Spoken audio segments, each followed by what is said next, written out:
Welcome to vlog number 9, which is going to go over argument and organization. So in our first book, our first textbook, The Rhetorical Act, we covered chapter 6 this week, and the chapter is entitled The Resources of Organization. And what I thought was really interesting is that the book talks about how organization is a kind of argument.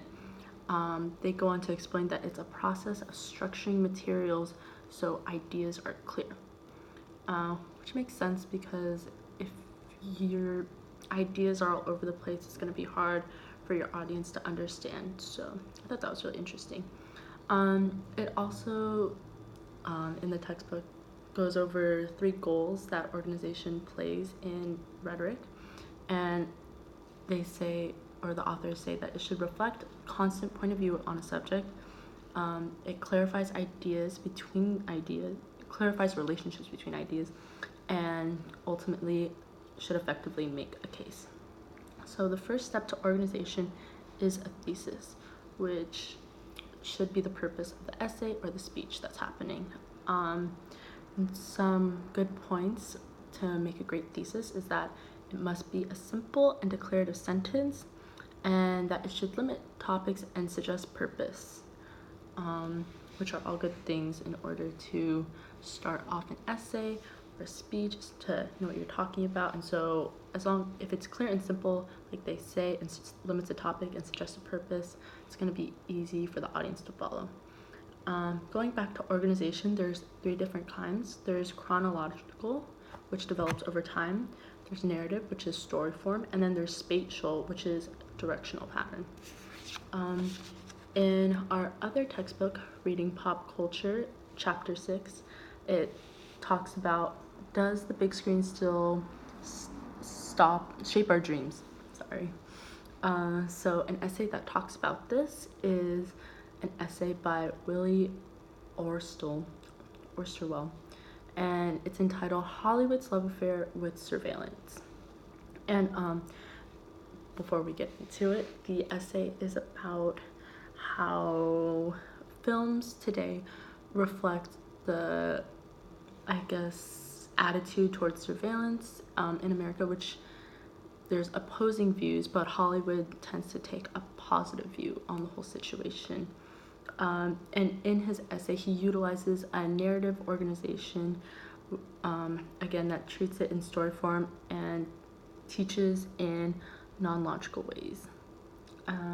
So the thesis that he's trying to prove is that the film industry is complicit in the American security state's culture of surveillance.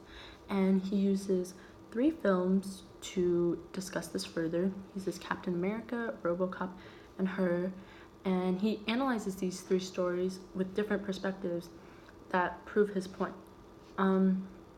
So Captain America, RoboCop, and Her, all very different movies with different storylines, but they all cover surveillance in a positive way, even though the storylines aren't the same. And it proves his point that America propagates positive view of surveillance. In another essay, this time coming from the New York Times, it covers the same type of organization talked about earlier, the narrative structure, and the article is entitled, Why Do I Eat Pigs and Give My Dog Her Own Cowboy Hat? So the article examines humans' ironically cruel relationship with animals. So by the title, you can see how the author talks about the duality of the relationship between humans and animals, and basically analyzes that. And so it does follow a narrative structure. In the beginning of her essay, she talks about how she got up early to get on her roof to get rid of the woodpeckers that were waking her up in the morning. But her girlfriend came up and told her, why are you doing that if you feed birds with your bird feeder outside? She goes on to talk about other instances with animals that she finds ironically funny and kind of cruel. Like her one friend comes over, or she got invited to a friend's place for dinner, and the friend is saying how much she loves her cockatoo that's in her house, but then for dinner they're eating chicken. And so she ultimately concludes at the end of the article that humans base whether they're going to eat the animal or treat them well in response to how the animal loves them back. And she explains that through narrative organization. Thank you for listening. I'll see you in the next one.